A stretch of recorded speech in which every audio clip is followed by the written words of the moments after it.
Xian was born into a world where being weak doesn't just cost you your money, it costs you your life. Buried alive in the unforgiving sand, he reaches out in pure desperation, realizing just how cruel this reality truly is. A colossal, terrifying maw erupts from the earth to swallow him whole, proving his point in the most brutal way possible. But to understand how things got this bad, we have to look back a century, to the exact moment a blinding beam of light struck the earth. The mysterious energy didn't just hit the surface. It rapidly expanded, devouring absolutely every living creature in its path. Everything humanity had ever built was completely erased in a single, overwhelming flash of white. When the glow finally faded, the once vibrant blue planet had been reduced to nothing more than a massive barren desert grave. To survive this gritty, yellow-skied nightmare, the remaining scraps of humanity had absolutely no choice but to weld together colossal fortresses just to stay alive. Inside one of these massive convoys, our hero sits with his arms crossed, openly frustrated that whatever destroyed the world left so much human garbage behind. Before he can even finish his thought, a massive tattooed fist slams directly into his face out of nowhere. Flashing a mouthful of sharp teeth and a tongue piercing, the attacker mockingly claims his hand just slipped. Towering over him,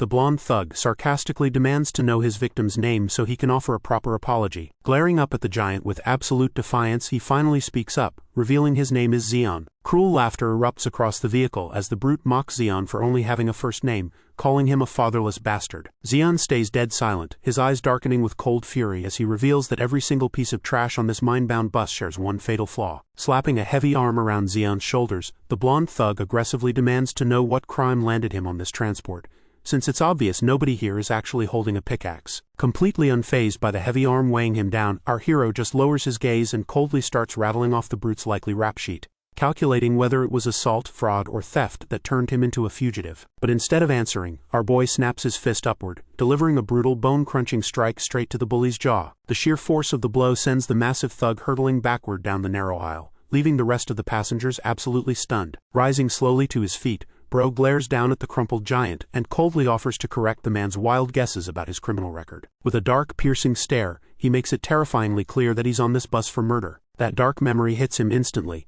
pulling us back to the rain-slicked streets of Neo-Seoul, a dystopian nightmare where only the strong were even considered human. Standing over a lifeless, white-haired thief in a cluttered alleyway, our hero rationalized the kill, viewing the trespasser as nothing more than another piece of trash in the slums. Unfortunately, the dying thief's final sputtering threats revealed a fatal complication. The punk was the younger brother of a notoriously dangerous figure. Just hearing the name Lee Jaeryong was enough to completely drain the color from Xian's face. He knew that in this brutal hierarchy, awakeners weren't just powerful elites. They were literal gods walking among mortals, wielding terrifying elemental abilities. Deep despair settled into his eyes as he realized his simple act of self-defense had just provoked an untouchable deity. Driven by pure survival instinct, he had fled the city the moment the rumors started, desperately buying a one-way ticket to the deadly mines just to escape the Awakener's wrath. Jolted out of the grim flashback by a sudden voice, Xian snaps his attention back to the present reality of the armored transport. Wiping a stream of blood from his nose, the blonde brute cracks his knuckles with a sinister grin,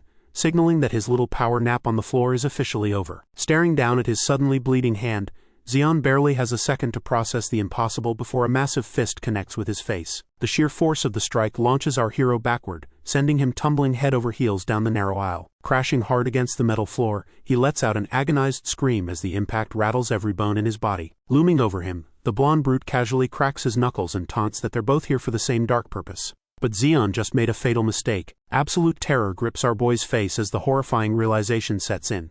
He fled to the ends of the earth to escape the awakened, only to be trapped in a metal box with one. Radiating a suffocating crimson aura, the giant proudly flexes his supernatural status to the terrified crowd, ready to deliver a brutal lesson. Before another blow can land, a violent bone-rattling jolt rips through the transport, throwing everyone completely off balance. Outside, the massive armored vehicle violently skids out of control, kicking up a massive cloud of dust as it crashes into the wasteland. Inside the chaotic cabin, a bleeding passenger furiously screams at the front, demanding to know what the driver is doing. But the man behind the wheel isn't responding to the outrage, sitting completely slumped over the controls and muttering under his breath. Marching up to demand answers, the angry survivor suddenly freezes in his tracks as he finally hears what the broken man is saying. Gazing blankly through the shattered windshield, the delirious driver repeats a chilling truth, this transport was never heading to the deadly mines. All the rage instantly drains from the passenger's face, replaced by pure unadulterated dread as the implications sink in. Tears stream down the driver's terrified face as he looks up into the abyss and chokes out their actual horrifying destination. Bursting from the earth with rows of razor-sharp teeth, a colossal nightmare-inducing sandworm swallows the entire bus whole. Trapped inside the beast's cavernous maw,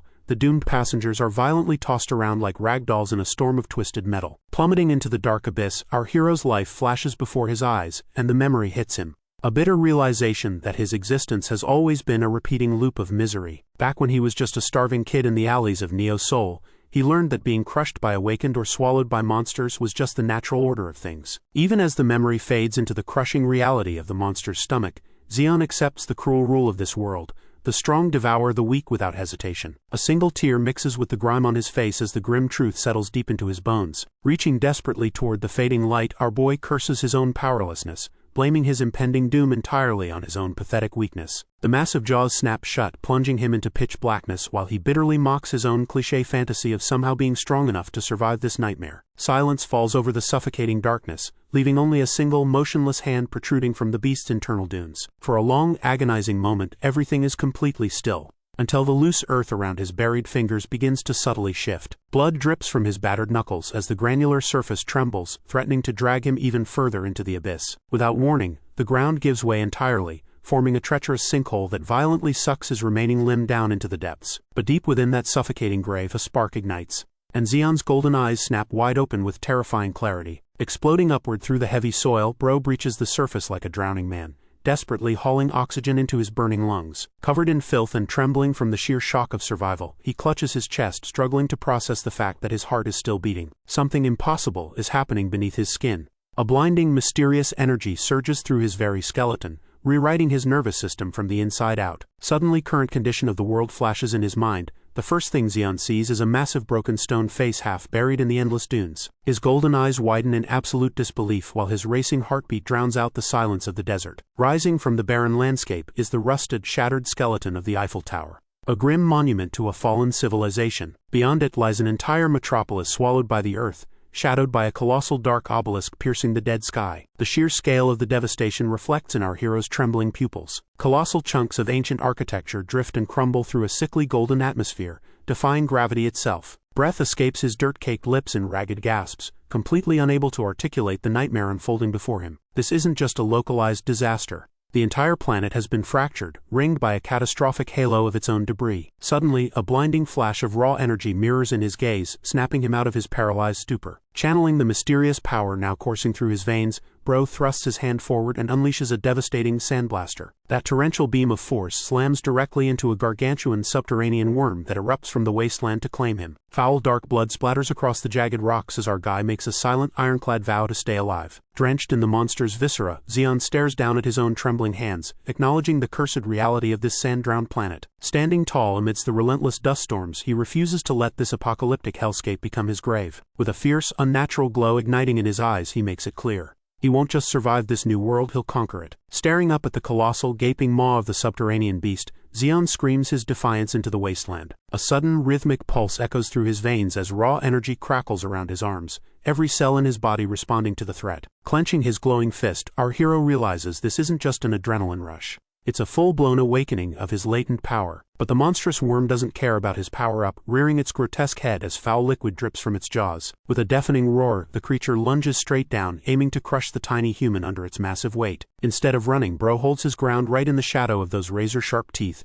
daring the beast to try its luck. Out of absolutely nowhere, a mysterious man in a trench coat grabs Zeon by the collar, coldly telling him he's in the way of the real test. Wide-eyed and completely caught off guard, the newly awakened survivor can't even process what is happening. With a single effortless toss, the stranger sends Zeon hurtling backward through a massive cloud of dust and debris. The sheer force of the impact sends him crashing violently into the dunes, tearing a ragged scream from his throat. Coughing up a mouthful of foul dark sludge, Zeon struggles to his knees, completely baffled by the impossible speed of the attack that just leveled him. His jaw practically hits the floor as he stares through the settling dust, completely stunned by the sheer speed of the newcomer. A sickening splash of dark, viscous monster blood paints the nearby rocks, while the stranger casually complains about the creature's nasty, watery insides. High above the chaotic dunes, a mysterious man in a gray coat stands calmly with his arms crossed, a massive sword already buried deep into the beast's flesh. Unbothered by the carnage below, The stranger casually raises his leg to kick his embedded blade deeper, pondering if he should descend to finish the job. The battlefield shakes violently as a massive shockwave of dust and kinetic force erupts downwards. Bracing against the violent winds, Xian can barely process the sheer, overwhelming power he just witnessed. As the mysterious stranger casually complains about his sword being stuck in the monster,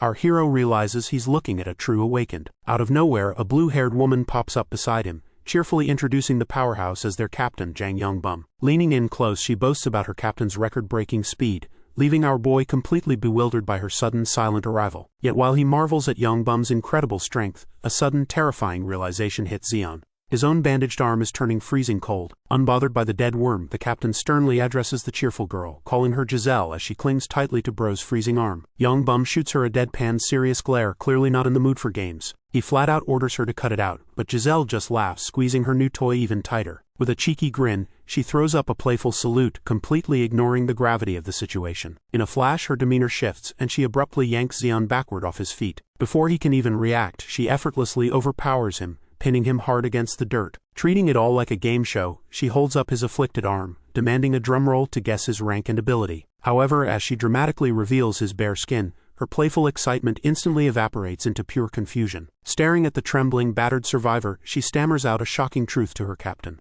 Xian isn't an awakened at all. Giselle ignores Xian's screams of absolute agony over his frozen arm, turning back to her captain to reveal the shocking truth that their prisoner lacks a rank insignia. Face planted in the dirt, our hero listens helplessly as the group bickers over the sheer absurdity of an awakened existing without a mark. The tense moment is shattered when another squad member leans out of their armored transport, screaming at the team to move their asses before the sun goes down. While Xian grips his battered limb, the cheerful girl casually asks her captain what their next move is, pointing out that leaving the boy here is a guaranteed death sentence. The captain falls silent, his hardened gaze dropping as he weighs their limited options. Looking up from the sand, Xian braces himself for whatever fate this imposing leader decides. Making a swift call, the captain orders him tossed into their truck, prompting the blue-haired girl to hoist our boy overhead like a sack of potatoes. Moments later, their heavy military transport tears across the barren wasteland, kicking up massive clouds of dust. Inside the cab, the bespectacled driver is absolutely losing his mind, berating the stoic captain for his reckless solo charges while the sun continues to drop. Meanwhile, bound and tossed among the wooden crates in the back, Bro completely tunes out the screaming match up front, finding the bumpy ride surprisingly cozy. His peaceful moment shifts when a strange sensation catches his eye.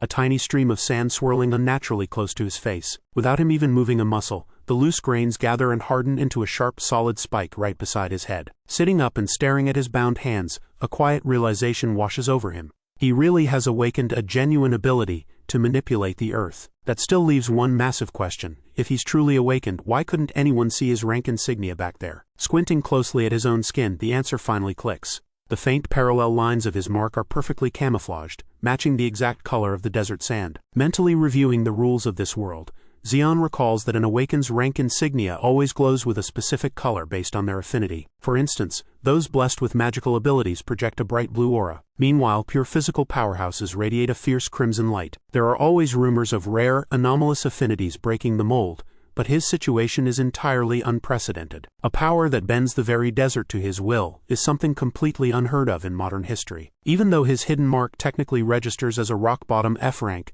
our hero can feel the boundless, terrifying potential of the earth flowing through his veins. Pure excitement takes over as a wicked grin spreads across his face. But he isn't stupid enough to show his hand just yet. He resolves to lay low and endure the abuse until he fully masters this gift. Once he does, this entire barren world won't just be his playground. It will be his empire. Hours later, the military truck finally arrives at the infamous Mana crystal mine, a bleak industrial fortress carved straight into the jagged wasteland. Stepping out into the harsh sunlight, our boy scans the heavily guarded perimeter, noting that the brutal prison camp actually looks deceptively organized. An aggressive guard barks at him to get moving, threatening to gag him when Xian casually points out that his hands are still bound. As the captive is marched toward the dark entrance of the mine, Yongbum and Giselle watch his departure from a distance. The cheerful girl tries to brush off the boy's survival as pure dumb luck, but her commanding officer isn't buying it. Staring intently at the mine's entrance, the hardened veteran states with absolute certainty that there was nothing accidental about that kid making it out alive. Back when he defeated the giant sandworm, he noticed something strange. The memory of that massive dripping hole blasted through the monster's hide flashes through Jang Yongbum's mind, confirming his darkest suspicions. Snapping back to the present, the veteran watches our hero disappear into the gloomy facility,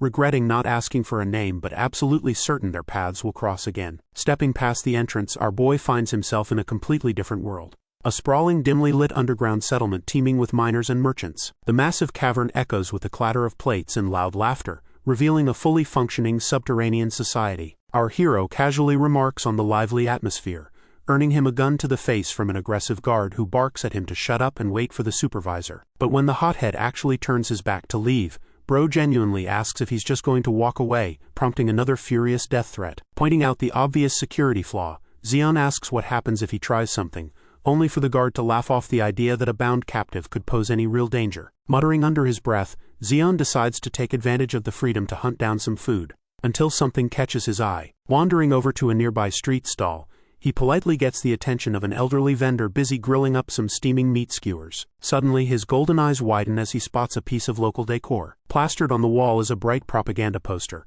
proudly declaring that the miners' grueling labor is what powers the great city of Neo Seoul. Handing over a drink, the old man notices his customer's gaze and sarcastically asks what he thinks of the inspiring motto. Resting his heavily scarred hands on the counter, the vendor cynically remarks that the slogan is laughably true, pointing out that the city runs entirely on the mana crystals they dig up. Confused, Zeon takes a bite of his skewer and asks for clarification, prompting the old man to pose a cryptic question about what else could possibly be fueling the metropolis. The old man stabs a wrinkled finger right at Zeon, making his point impossible to ignore. Leaning in with a manic grin, the vendor spells out the grim reality. Expendable workers like our hero are the true self-replenishing fuel keeping the metropolis alive. Unfazed by the dark revelation, our boy casually chews his food and notes the cook's chatty nature, prompting the elder to grimly joke about outliving the younger generation. A mocking smile crosses the old man's face as he brings up the recent sandworm incident, leaving Zeon genuinely surprised that his subterranean detour is already local gossip. Throwing his head back in laughter, the cook dismisses Bro's chances of survival in this so-called refuge, though the young man quickly clarifies he's only here for the cash. Calling his bluff with a wide grin, the cynical elder gestures over his shoulder, offering to show the newcomer a much harsher truth. He directs attention to a shadowy storage corner, where rows upon rows of identical unmarked cardboard boxes sit collecting dust. Staring at the mundane hoard, Zeon bluntly asks why anyone would collect such garbage, but the vendor's grim expression hints at a much darker origin for the stash. All humor drains from the old man's eyes as he reveals that these boxes are the final remains of past workers, and a preview of what awaits the new arrival. Painting a bleak picture of the past, the elder describes how every fresh arrival desperately clings to the surface, terrified of the lethal mana crystal tunnels below. In this grim visualization, he explains that the doomed laborers will pawn off every last possession, even their own bodies, just to buy another day away from the dark. But the stalling tactics always fail, as the vendor details how their meager funds inevitably slip through their fingers until nothing is left. Once the last gold coin drops, the vendor ruthlessly explains that these broken workers simply surrender to the abyss, convincing themselves it's easier to just let the ravenous mine swallow them whole. The old cook mutters that while great men might leave behind a legacy, the forgotten dregs of this pit only leave behind garbage. Challenging the young man directly, he taunts him about his inevitable demise, causing Zeon to grip his half-eaten skewer tight enough to snap the wood. Tossing the wooden stick onto the counter, Zeon demands the bill, only for the vendor to casually demand a staggering 10 sol. Outrage instantly replaces our boy's bravado as he screams at the cook, demanding to know if the cheap meat is laced with gold to justify such an absurd price. Flashing a wry, defiant grin, Zeon flat out admits his pockets are completely empty. Still ranting about being scammed as a rookie, Zeon remains completely oblivious to the shadowy figures closing in behind him. Gleaming blades and rusted cleavers slide out of the shadows, the metallic scraping signaling a deadly shift in the atmosphere. Glancing over his shoulder with a strained smirk, our hero stubbornly refuses to hand over a single coin. That false confidence shatters the moment he actually registers the wall of armed thugs blocking his only exit. Cold sweat beads on his forehead as the sheer, terrifying reality of his situation finally sets in. Leaning forward with a sinister grin, the elder points out the obvious. Nobody survives running an open stall in this hellhole without some serious muscle backing them up. Plunged into a metaphorical sea of glowing red eyes and readied blades, the young man finds himself completely trapped. Clasping his weathered hands together, the ruthless cook calmly asks his prey how he plans to survive this. Desperation takes over as Zeon slams his fist against the wooden counter, trying to regain control of the spiraling situation. Begging for a compromise, he frantically tries to talk the old man down, insisting there has to be another way to settle this ridiculous debt. With a chillingly generous smile, the vendor offers a sinister alternative, claiming he isn't completely heartless. Everything suddenly makes sense as the elder's gaze drops to the glowing blue monocrystal peeking out of his victim's pocket. Panic spikes through Zeon as he realizes the dangerous whispers about his hidden treasure have already reached the worst possible ears. Dropping his friendly facade, the vendor aggressively demands the stone, promising a hilariously fake fair price. Trying to bluff his way out, our hero stammers about the extreme lengths he went to protect his prize, even as the hulking enforcers step forward. That tough guy act vanishes the second a massive hand clamps over his skull, forcing him to pathetically beg for a line of credit. Unfortunately for him, the apron-wearing brute isn't accepting IOUs, ruthlessly slamming our hero's face straight into the counter with bone-rattling force. Screaming for his boss to let him permanently bury our boy, the blood-soaked goon's murderous rant is violently interrupted by a sickening thud and the sudden, echoing call of a sandblaster. Flesh and bone are instantly decimated as the goon's arm is cleanly severed from his torso, erupting in a horrific fountain of blood right above Bro's head. The sheer brutality of the amputation completely shatters the tension in the room, paralyzing the surrounding chefs and onlookers in wide-eyed horror as one poor soul is left holding the freshly detached limb. Rising to his feet with his arms still extended from the devastating blast, our hero watches coldly as the mutilated thug crashes backward in a fresh spray of crimson. Framed by the falling droplets of gore, this guy's face is completely swallowed by pitch-black shadows, leaving only a pair of glowing yellow eyes that radiate a truly monstrous malice. Shattering that blood-soaked nightmare in an instant, the scene violently snaps back to reality as a massive hand grips our boy's head, with the thug screaming at him to snap out of his daze and pay attention. Demanding to know if he was just dreaming, the confused thug gets nothing but a cold glare and a sharp curse from our hero, who is clearly pissed to be dragged back to this miserable reality. Right back at the vendor's counter, the glowing blue crystal is unceremoniously tossed onto the scarred wood. Snatching up the prize, the elder mocks the sheer desperation it took to keep this magic stone hidden. Tapping the gem with a skeptical eye, the old man begins his ruthless appraisal, clearly unimpressed by its meager size. Slamming his hands onto the scarred wood, Zeon furiously rejects the merchant's lowball offer of a mere 100 sol. The elder simply chuckles at the outburst, cruelly suggesting the boy should have peddled the gem as sandworm dung. Before our hero can argue further, a massive hand violently forces his face down into the counter. Gripping the edge of the table until his knuckles turn white, the young man swallows his pride, knowing this isn't the time to start a bloodbath. Lifting his bruised and bleeding face, Bro forces a chilling smile and demands his payment in full. Mocking his audacity, the old man agrees to the terms but drops a ruthless, thinly veiled threat to aware with pickpockets and robbers. Playing the generous host, the smirking merchant gestures toward a nearby pile of scrap, offering a free bonus for their first transaction. A mountain of discarded junk sits in the corner, holding nothing but broken relics and rusted garbage. Digging through the worthless debris, our boy grumbles about the absolute lack of anything remotely valuable. Watching the kid's stubborn refusal to leave empty-handed, the old man finds himself genuinely amused by the display. Even while trying on ridiculous fake mustaches, Zeon's sheer determination to squeeze every drop of value out of the deal shines through. Suddenly his eyes lock onto a peculiar object buried beneath the trash. Holding up the strange find, he listens as the vendor casually mentions it was abandoned by a passing caravan. Brushing the dust off an ornate hourglass, our guy decides it's the only prize worth taking from the heap. The old man gives Bro a hearty pat on the back, chuckling at his weird taste in useless junk, which earns a totally unbothered yeah in response. Tossing a glance over his shoulder, Zeon casually asks for the old man's name before heading out. Cupping his hands, the vendor cheerfully introduces himself as Klexi. A sly smirk crosses our hero's face as he sarcastically hopes they never cross paths again. Chuckling at the kid's attitude, Klexi leaves the door open for a future reunion as they part ways. Down to the last grains, the mysterious hourglass continues its silent countdown. Peering closely through the curved glass, Bro calculates there are barely 10 minutes left before the sand runs out. Back in the sparse confines of the miners' quarters, Zeon settles onto the floor and begins a rhythmic breathing exercise. Deep inhales and slow exhales help him center his focus, preparing his body for what comes next. Snapping his eyes open, the preparation is complete. Golden light flares in his pupils as our boy channels his energy,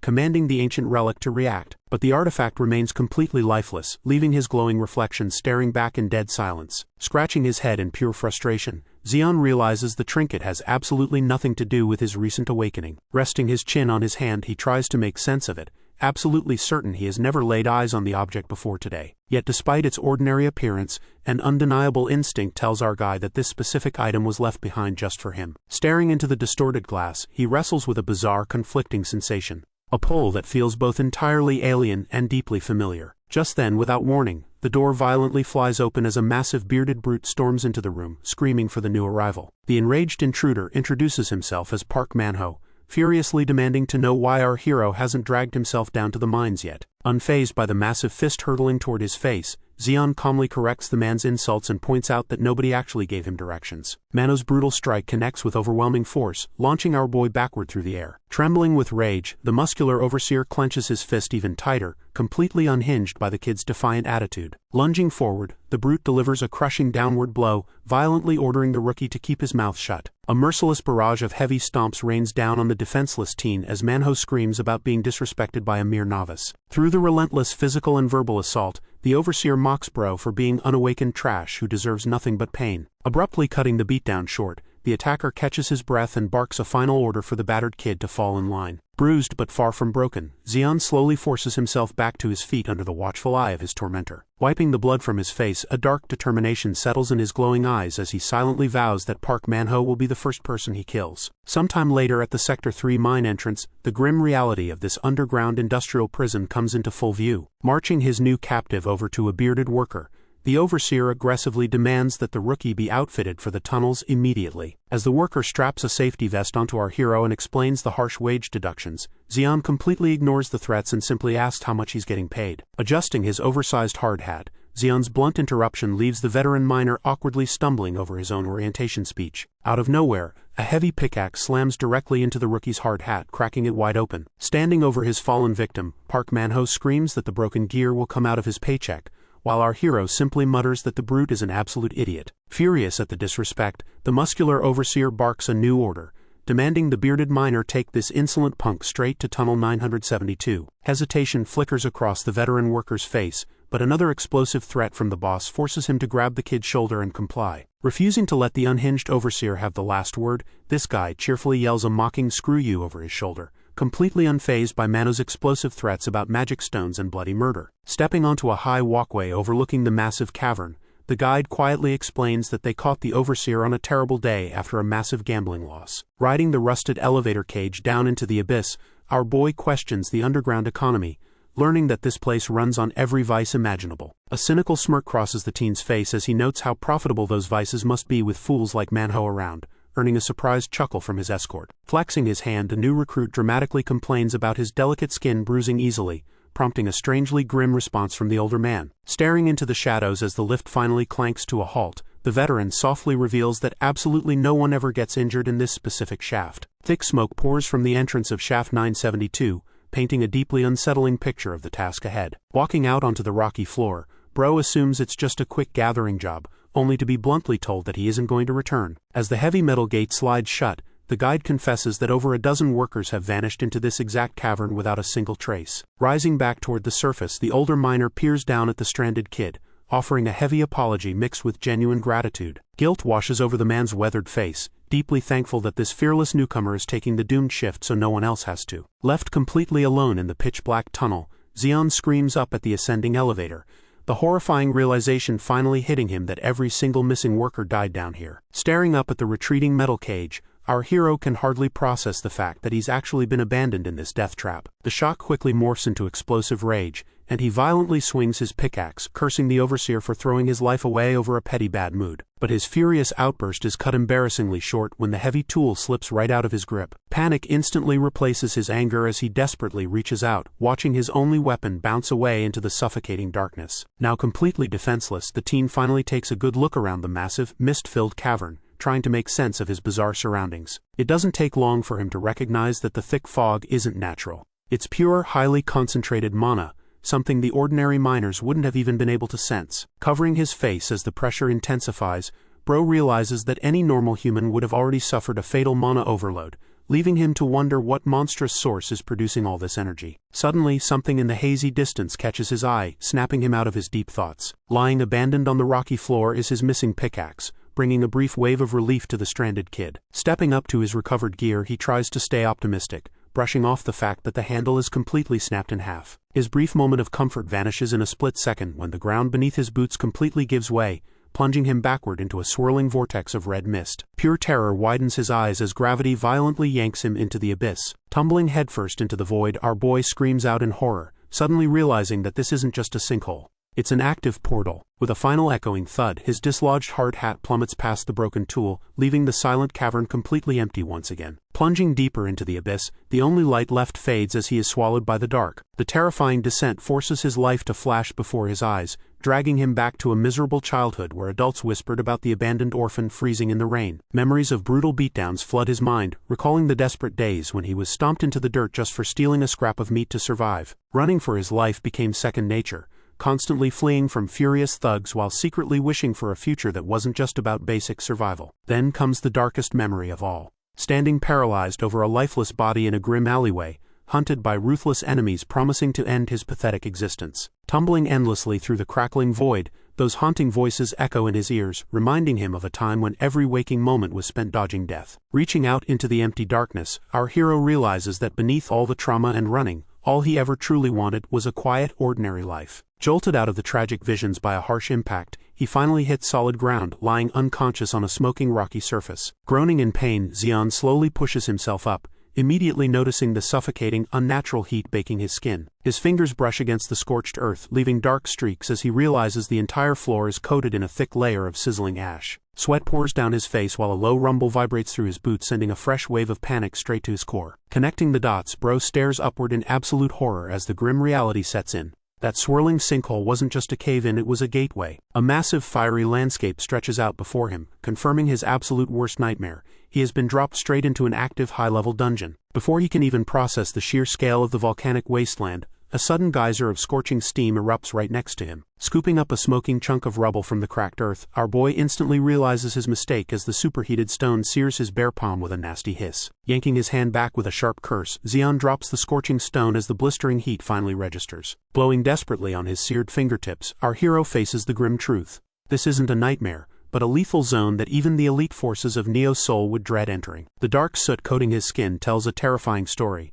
If he breathes in this superheated volcanic ash for much longer, his lungs will literally cook from the inside out. Wasting no time, Bro rips a thick strip of fabric straight from his own clothes. Securing the makeshift mask over his face, he quickly calculates his odds, reasoning that every deadly labyrinth has to have an exit hidden somewhere. His eyes lock onto the tallest, most menacing volcanic peak in the distance, instantly marking it as his only ticket out of this fiery hellscape. With the suffocating atmosphere already acting as a ticking clock, our boy knows he has to move right now before the local monsters catch his scent. Kicking off the scorched earth, Xian launches into a full sprint, determined to carve the most direct path straight to that mountain. Vaulting over a bubbling pool of molten rock, he hypes himself up, refusing to let this inferno break his legendary stubbornness. Hitting the jagged ground on the other side, a brief wave of relief washes over him after sticking the dangerous landing, but the fragile crust beneath his boots suddenly shatters, instantly turning his moment of triumph into a lethal trap. Flailing wildly in the air, our hero screams out in pure panic as gravity drags him down. Plunging backward toward the glowing magma, it looks like his grand escape is about to end in a fiery grave. Miraculously catching a jagged ledge at the very last second, Bro hauls his trembling body upward while loudly declaring that he isn't terrified in the slightest. Collapsing face first onto the solid rock, Xian just lies there gasping for air, completely drained but incredibly lucky to still be breathing. His fingers dig into the stone as pure fury takes over. Tipping his head back, Xian screams a blood-curdling vow of revenge against Park Manhwa, promising the traitor is a dead man walking. But the scorching air forces him to choke back his wrath, realizing that losing his temper is only going to boil him alive faster. Forcing his breathing to steady, our hero makes a silent promise to claw his way out of this hellhole no matter the cost. Staring down the treacherous path ahead, he calculates the exact number of leaps required to cross the molten expanse. 4 perfectly executed jumps are all that stand between our boy and the end of this fiery gauntlet. Locking his mask into place, this guy crushes any lingering doubt, commanding his own body to stop thinking and just move. There is absolutely no way his story ends as ash in some forgotten underground labyrinth. Pushing off the crumbling rock, Xian launches himself over the boiling magma with everything he has left. Out of nowhere, a colossal beast made of molten rock erupts from the depths, its massive jaws opening directly in his flight path. The creature's teeth slam shut with a deafening crunch, swallowing our boy whole before he even registers the ambush. Plunging back into the fiery depths, the titan leaves behind nothing but a massive splash of liquid fire. Deep beneath the surface, the rocky leviathan sinks into the glowing orange abyss. The giant monster continues to move forward, unaware of his surrounding. But just then, his eyes catches something above the hanging cliff. Xian has actually survived. He managed to reach the other side and holds on with his power for his dear life. Gripping his vest, our hero connects the dots. His newfound ability to manipulate that very ash is the only reason he isn't a pile of cinders right now. But the relief is short-lived as his hands give out, sending him crashing onto the scorching rocky floor right next to the monster. Staring up at the cavernous ceiling, Bro realizes this dungeon's brutal environment is far deadlier than the actual monsters roaming it. Every breath fries his lungs, and his vision starts to blur as the suffocating heat threatens to drag him into unconsciousness. Lying face down in the dirt, he genuinely starts to wonder if this is where his journey ends. But just when it seems over, our hero's fingers dig violently into the scorching earth, crushing the dirt into a tight fist as pure defiance overrides the pain. Trembling with effort, Xion pushes himself off the ground, refusing to accept such an unfair death when he hasn't even lived long enough to get a girlfriend. A heavy boot slams into the ash-covered floor, anchoring him back into the fight. With his eyes glowing fiercely, our boy summons a swirling vortex of dark ash, loudly declaring that the Grim Reaper will have to settle for a crocodile skin bag today. Above him, the colossal magma beast lets out an earth-shattering roar, ready to crush its stubborn prey once and for all. Meeting the monster's fury head-on, our hero unleashes a desperate battle cry of his own. Suddenly, a mysterious voice echoes through the cavern, praising his unique skills and making him freeze mid-attack in sheer confusion. Eyes wide with shock, Bro realizes this isn't the Grim Reaper talking to him. Someone else is actually down here. Plunging from the sky like a meteor, a white-haired swordsman drops directly toward the giant rock monster, completely changing the stakes of this battle. Looking up, Xion instantly locks eyes with the grinning face of the eccentric old man. Plunging at terminal velocity,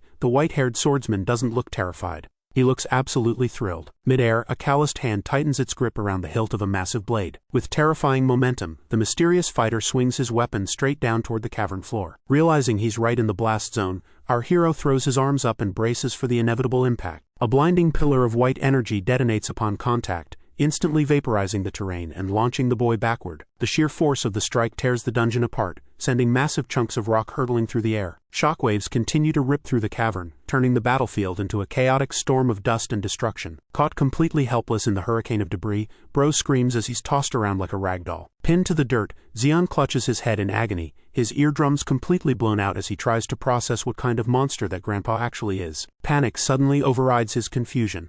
If the shockwave was that devastating, what happened to the giant magma beast? He peers over the shattered ledge, and the sight below leaves him speechless. The colossal creature lies completely defeated at the swordsman's feet. His hand shakes uncontrollably against the stone as he realizes this isn't just some high-ranking awakened. This is a realm of strength that defies all logic. Bathed in the glow of falling embers, the veteran warrior radiates an aura of absolute, untouchable supremacy. Stepping forward through the blazing inferno, the white-haired powerhouse makes his next move. The heavy boot of the white-haired veteran slams into the cracked earth, demanding to know what he's looking at. Staring up through the swirling dust, our hero freezes as the imposing figure clarifies. He wants to know the kid's name. A chilling, predatory smile creeps across the old man's face as he gives a strict 3-second ultimatum. 3, the swordsman counts down, his massive, ornate blade looming ominously on his back. 2, he continues, the tension in the air thickening with every passing millisecond. Reflected in Xion's wide, terrified eye, the countdown hits 1. Towering over the trembling boy with eyes glowing a sinister red, the monstrous warrior declares that time has officially run out. A wicked smirk stretches across the veteran's face as he slowly unsheathes a colossal blade, taunting his prey's absolute silence. His expression shifting to pure killing intent, he utters a single terrifying word: die. Desperate to survive, our boy throws his hands up and screams for his life, which finally convinces the swordsman he isn't dealing with a mute. Panting heavily, Bro shouts out his name at the top of his lungs, hoping it's enough to stop the blade. Without missing a beat, the old man mocks the name Xion as stupid, leaving our hero internally fuming over the sheer audacity of this grandpa. Before this guy can even voice his complaints, the old man suddenly unleashes another devastating strike right next to Xion. Clutching his ringing ears in agony, Xion watches as the veteran stands unfazed in the chaos, calmly stating his name, Diodan. Completely baffled by the madness, Xion demands to know what on earth Diodan thinks he's doing. Still reeling from the chaos, he snaps at the overpowered stranger for constantly insulting and threatening him. Our hero tries to play nice, thanking the old man for the rescue while asking what he did to deserve the hostility, only to get instantly shut down with another insult. Tuning out our boy's complaints entirely, Diodan crouches beside the glowing red rift and casually points out that Xion just walked straight into a snare. The veteran breaks down the dungeon's mechanics, revealing that when a labyrinth becomes oversaturated with mana, it violently expels the excess energy by tearing open a new entrance. As dark, snake-like tendrils of energy wrap around his memory of the event, Bro learns that this specific rift acts as a snare designed to drag living prey straight into the abyss. A sudden memory hits Xion like a truck. The grinning face of Park Manhwa flashes in his mind as he finally realizes that bastard intentionally set him up to die. Snapping back to the present, our boy furiously demands the veteran stop calling him an idiot, completely missing the gravity of his situation. With a heavy sigh, Diodan reaches out and squishes Xion's cheeks together, ordering the boy to focus his mana into his eyes so he can see the truth for himself. Golden energy flares to life within the boy's pupil as he struggles to comply, while the old warrior barks at him to push the purity of his power even higher. Guided by the veteran's strict instructions, our hero shifts his perception, learning to look past the physical world and truly feel the ambient energy around him. In an instant, the barren reflection in his eye twists into something entirely different. A horrifying, fleshy monstrosity lurking right in front of them. Gripping the terrified boy's head to keep him from looking away, Diodan calmly notes that his impromptu student has finally opened his eyes to the real danger. Looming over them is a colossal skeletal beast radiating a fiery aura, a stealth predator that devours oblivious prey before they even know they are being hunted. Cold sweat breaks out across Zeon's skin as he realizes this massive nightmare was standing right on top of him, completely undetected by his basic senses. Realizing he owes his life to this grumpy grandpa, Zeon watches in absolute awe as Diodan unleashes a towering vertical beam of light that cleaves the earth and the monster in half. Staring ahead, Zeon finally processes the sheer magnitude of what just happened, realizing this grumpy veteran has now pulled him from the jaws of death twice. A profound sense of awe washes over our boy as he gazes at the old warrior, completely baffled by the unfathomable depths of the man's power. Unable to hold back his burning curiosity, the kid demands to know the true identity of his savior, only to get immediately chewed out by the annoyed swordsman for forgetting his name. Frustration boils over as our hero clarifies he means the absurd level of strength on display, desperately pleading to understand what kind of hellish landscape they've been dragged into. Looking out over the desolate wasteland, Diodan casually reveals that they are deep inside a dungeon. And more importantly, he considers this nightmare zone his personal hunting territory. Flashing a wild, intense grin over his shoulder, the veteran challenges his impromptu student to use his newly awakened vision to uncover the truth. Gripping the intricate hilt of his sword, the veteran barks out a single ominous command, "Crayon," and instantly triggers a catastrophic chain reaction. Just then, the ground violently ruptures as a colossal spike-covered monolith erupts from the earth, radiating a terrifying fiery energy that engulfs the battlefield. Caught completely off guard by the deafening shockwave, Bro clamps his hands over his ears, his face twisting in pure agony from the overwhelming pressure. Peering upward through the chaos, his confusion rapidly morphs into sheer terror as he tries to comprehend the veteran's insane strategy. High above, the sky suddenly ignites as a massive swarm of blazing monstrous birds descends, leaving the kid screaming in absolute horror. Surrounded by a deadly rain of fiery embers, Zeon freezes as Diodan's booming voice cuts through the roaring flames. Tightening his hold on his greatsword, the ruthless mentor barks out his final lesson for the day, ordering the boy to fight for his own life if he wants to prove his worth. Cursing the crazy old man under his breath, our guy desperately throws himself backward to dodge a massive red-eyed avian predator diving straight for his throat. Gritting his teeth against the blistering heat, Zeon realizes he's in serious trouble as the blazing flock swarms him with terrifying, inescapable speed. Barely keeping his head attached to his shoulders, Zeon ducks under a blinding streak of light that tears through the air. Dancing backward, his boots scrape the scorched earth as another lethal strike grazes his legs. Panting heavily, our hero curses the slippery monsters, realizing he can't outrun their blinding speed. And worse, they are deliberately targeting his left side. Clicking his tongue in annoyance, he raises his arm and the volcanic ash started to wrap around to brace for the next wave. High above, the demonic avian predators fold their wings and plummet straight toward him like living missiles. The impact is devastating, slamming into Bro's chest and sending him skidding violently across the battlefield. Shielding his battered face, he desperately admits that his normal vision is completely useless against this kind of velocity. Panic sets in as the grim reality washes over him. If he doesn't figure out a counterattack right now, he is going to die on this dirt. Glancing over at the veteran warrior, Zeon refuses to go out like a pathetic weakling after already being saved twice. Suddenly, a booming voice shatters his internal spiral, demanding to know why he isn't responding. Diodan scoffs at the kid's silence, completely unaware that the earlier shockwave has left our boy's eardrums ringing so hard he can barely hear a word. Staring down at the blood-soaked ground, he forces his mind to work, desperately searching for a method to track an invisible enemy. A relentless swarm of fiery black birds dive bombs our hero, forcing him into a frantic scramble for survival and to thinking about what he can do. Crossing his lacerated arms to absorb the brutal impacts, Zeon remembers the insult from Old Man a while ago, but he also remembers the instructions. Shutting his eyes against the pain, Zeon follows the strict command to channel pure concentrated mana directly into his vision. A brilliant golden light erupts from Zeon's eye, as he finally grasps the veteran's command to perceive the world entirely through mana. Tearing through the sky, a blazing black avian locks onto its target and initiates a lethal high-speed dive.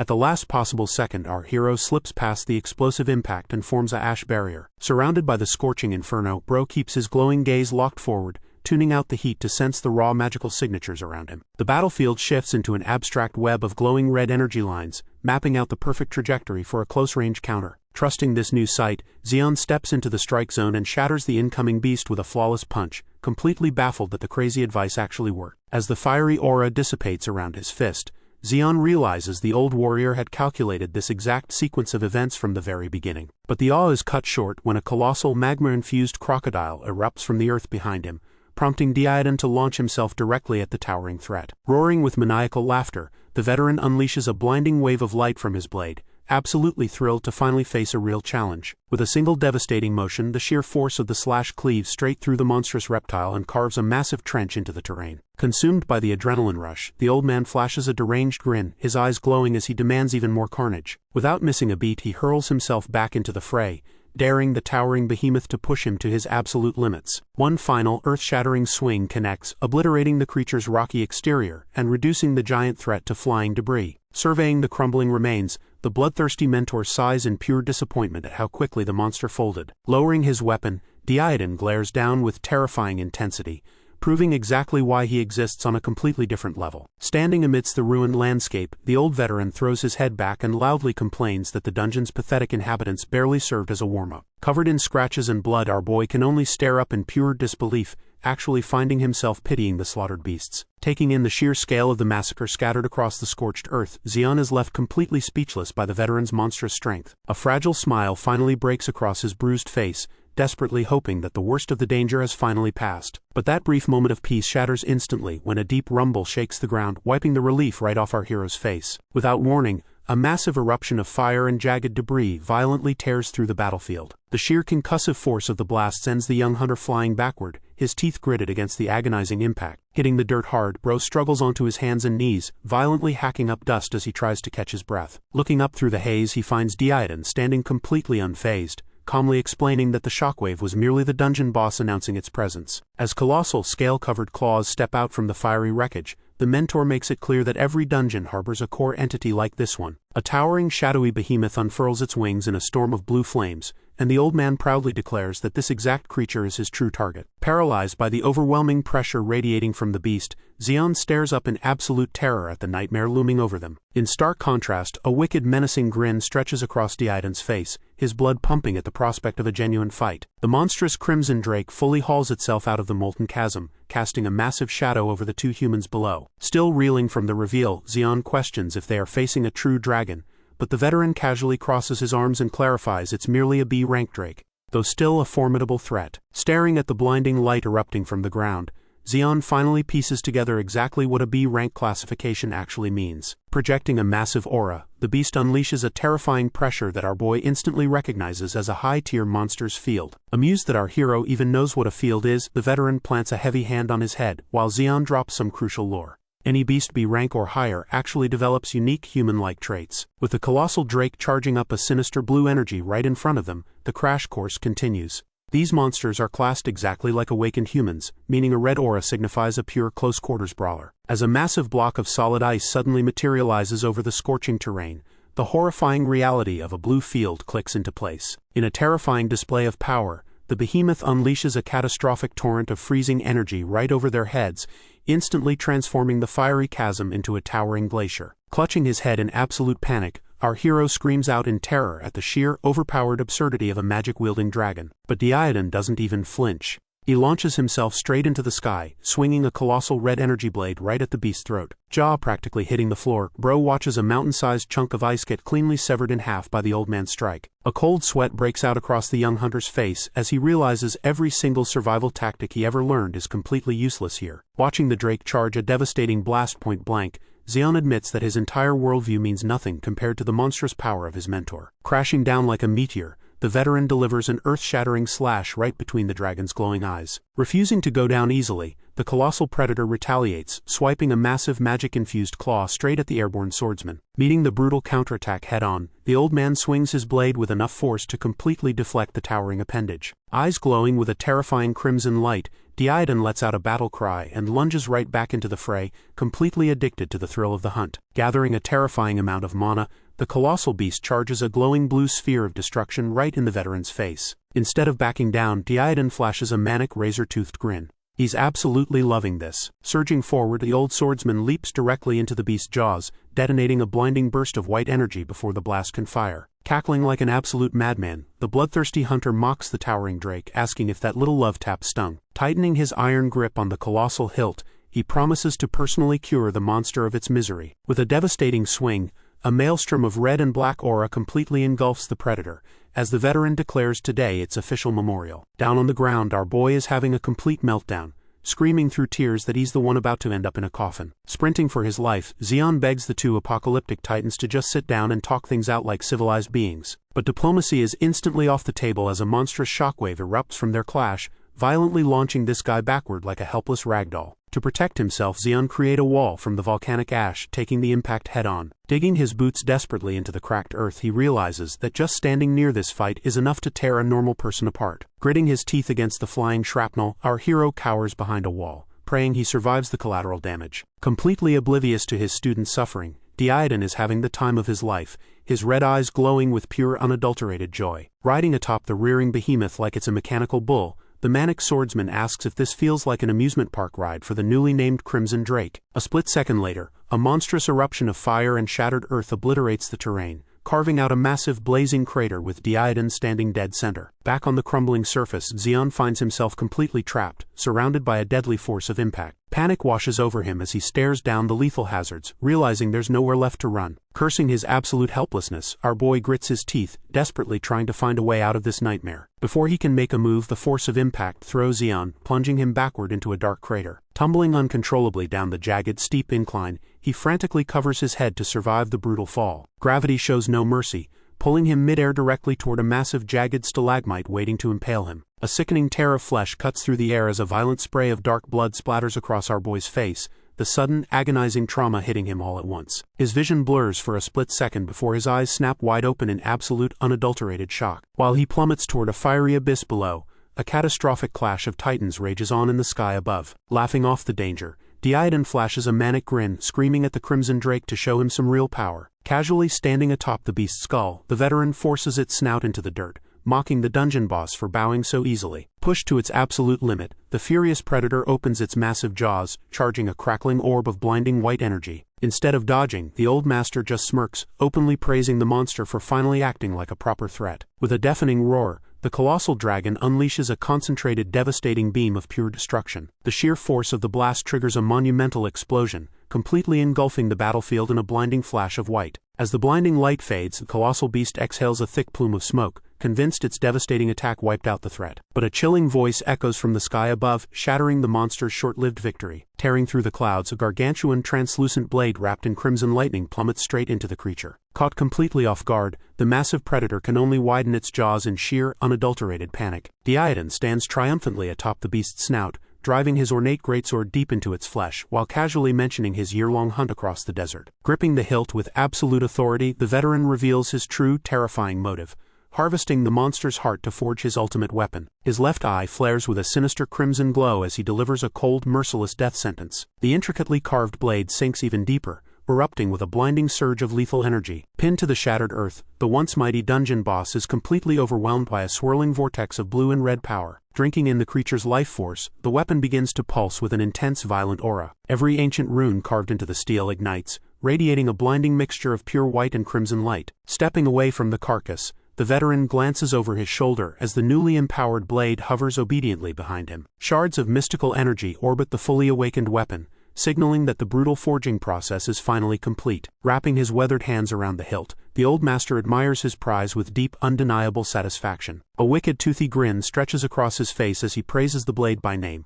reveling in the monstrous power he just unlocked. From the edge of the shattered battlefield, the veteran's moment of glory is abruptly cut short when a snarky voice calls out, mocking him for talking to a sword. Peeking over a rocky ledge, our battered hero admits the old man is insanely strong for taking down the Drake, while the master just chuckles, genuinely surprised the kid is still breathing. Resting his chin on his bruised arms, the boy sighs, confessing that he barely made it out of that chaos alive. Back when Zeon is about to get boiled into the molten lava, a sharp sting grazes his cheek and sheer panic instantly washes over his face. Clutching his head in terror, he realizes he's dropped right into another deadly trap. But at the death door, our boy was not ready to give up. Just then he activate his ability. Suddenly he form a solid rock step from the volcanic ash. Somehow he hits the dirt in one piece, gasping for air and praising his own ridiculous survival skills. Looking back at the grinning master, our boy realizes that dodging all those insane shockwaves actually leveled up his reflexes. A fact the old man smugly acknowledges. Without warning, the veteran hoists him up by the collar, bluntly announcing that with the boss dead, the entire dungeon is about to cave in. Dangling in the air, the kid shoots him a confused glare, wondering why he's suddenly being manhandled. Instead of answering, the white-haired powerhouse just lets out a booming maniacal laugh. With a cheerful farewell, he violently hurls our hero straight toward a swirling pitch-black escape portal. Sailing through the void, the boy screams absolute murder, cursing the crazy old man as he vanishes into the abyss. Just as quickly as he disappeared, the portal violently ejects our wide-eyed boy under a bright cloudy sky, sending him plummeting backward toward a sprawling expanse of sand. He tumbles head over heels through the dirt, ending up with a massive mouthful of grit. Hacking up sand, the kid demands to know where they are, but the veteran calmly steps out behind him, explaining that the collapsing dungeon simply spat them out here. Annoyed, our hero asks why they couldn't just use the front door, earning a deadpan insult from the old man. The master doesn't sugarcoat it. He bluntly states that he needs the boy's sand-manipulating powers, but right now he's nothing but dead weight. Gesturing toward the horizon, the white-haired powerhouse offers an easy out: head straight to Neo-Soul and return to a normal life. Alternatively, he flashes a mocking smirk and suggests the kid tag along to become a slightly stronger idiot. Bro sits in the dirt completely bewildered, stammering out a question about how long this supposed training trip will take. Staring off into the distance, the veteran admits he has no idea. It could be months, years, or even decades before the journey ends. That terrifying timeline leaves the young man completely stunned as the pressure suddenly ramps up. Turning around, the old man presents the ultimate gamble: a safe, boring existence, or a path with a 99% mortality rate. Their eyes lock in a tense standoff, and the master demands a final answer right this second. Kneeling in the dirt, Xion lets out a manic grin as the sheer absurdity of the offer finally sinks in. Pointing a trembling finger at the veteran, our boy demands to know if the master has completely lost his mind. He lays out the ridiculous terms: abandoning a safe bed and shade just to march into a scorching wasteland alongside a madman. Unfazed by the outburst, Diodan stares right back and coldly confirms those are the exact conditions. Turning his head to spit in the sand, the young man acts like he's completely done with this conversation. But instead of walking away,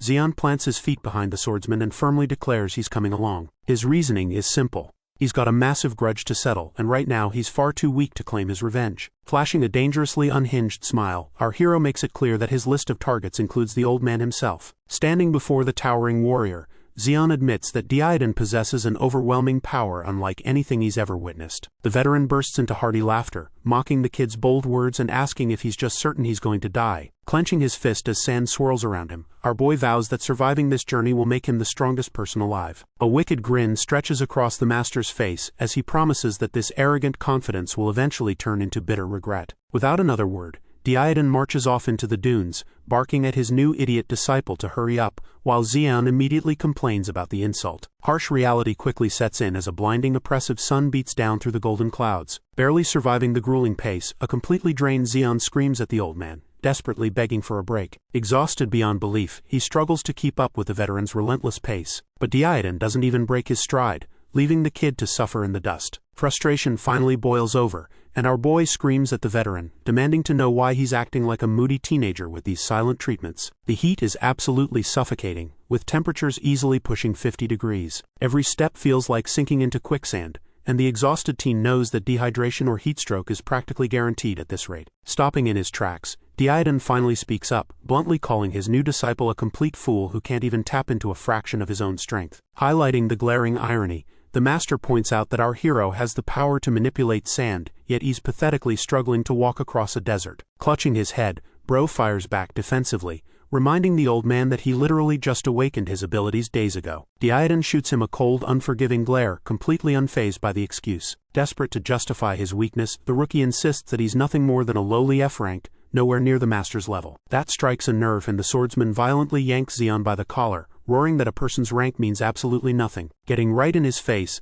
the veteran challenges the ridiculous notion that anyone is just born as an S-rank powerhouse. With furious intensity, the master demands to know if his student is just going to give up on life, reminding him that simply being an awakened makes him incredibly blessed compared to normal people. Processing the harsh truth, our hero falls silent, forced to reconsider everything he thought he knew about his own potential. Poking a finger hard into Xion's chest, Diodan orders him to stop whining and start using his brain, because having intact limbs is useless if he remains an idiot. Diodan's tone shifts, reminding Xion that this sand manipulation is his unique power. The veteran lays down the law, explaining that true growth only comes when our boy figures out how to wield his abilities on his own. Before Xion can even process the advice, the old man suddenly grabs him by the collar. Diodan barks that if his student can't figure it out right now, he might as well prepare to die. Forced into a corner, the rookie takes a hesitant step onto the shifting dunes. In an instant, the loose grains respond to his will, swirling around him in a controlled vortex. Analyzing his newfound control, our hero notes that his range is limited to a 5-meter radius.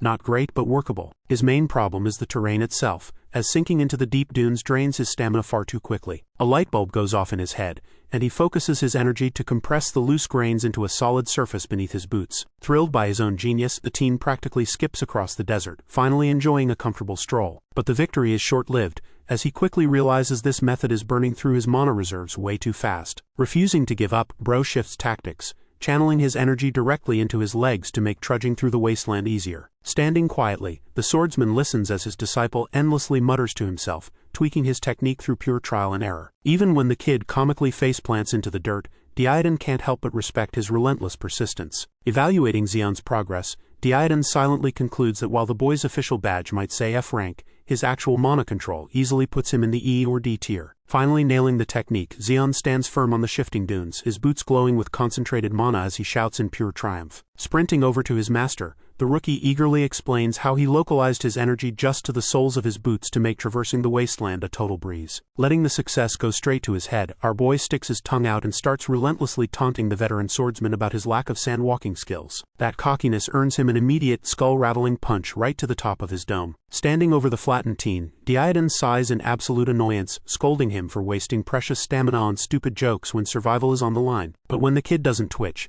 the old man's irritation quickly shifts to sheer panic as he realizes he might have actually knocked his new disciple out cold. Groaning in pain, our hero slowly blinks his eyes open, his brain completely scrambled as he tries to remember what just happened. Sitting nearby and casually chewing on some jerky, the master immediately goes back to complaining about how much time this little nap just cost them. Still nursing a massive headache, Xion grumbles about his battered, bruised body just as a piece of dried meat gets tossed right at his face. Staring at the tough ration in the dirt, the exhausted teen realizes this is the closest thing to a break he's going to get. Diodan orders him to eat up and listen closely, his tone shifting into something far more serious as he prepares to share a piece of his own past. The veteran explains that in his younger days, being weak wasn't an automatic death sentence, and protecting those who couldn't fight was actually considered a badge of honor. Gnawing on the tough meat, Xion listens quietly as the old swordsman admits he still can't accept the ruthless, survival of the fittest reality that has now become the norm. Looking down at his battered student, Diodan delivers a harsh ultimatum: stay on the ground if he's ready to die, or get back on his feet and fight to live. Swallowing his pride along with the dry rations, Xion reluctantly forces himself upright, knowing full well the brutal training is far from over. Xion squints into the distance, trying to process the sheer scale of the man sitting beside him. Sitting out in the desolate wasteland, our hero realizes just how many centuries of memories and battles this ancient swordsman must have piled up. But all that profound respect vanishes the second Bro notices the old man is just soaking his tough jerky in spit, instead of actually chewing it. Realizing it's actually a genius way to conserve moisture in a bone-dry desert, our boy begrudgingly copies the gross technique, annoyed he wasn't tipped off sooner. A quiet realization hits him. Diodan isn't going to hand him survival on a silver platter, he's forcing him to learn the hard way. The only problem is that this underground miner has literally no idea how to survive in such a harsh environment. Under the vast starry expanse of the D-sky, Xion's desperate plea for seconds is instantly shut down by a ruthless rejection. Suddenly, a massive sneeze rips through him as the brutal reality of the environment sets in. Wrapping his arms around himself, our guy curses his own memory for forgetting just how freezing these barren wastelands get after dark. Exhaustion weighs heavy on him,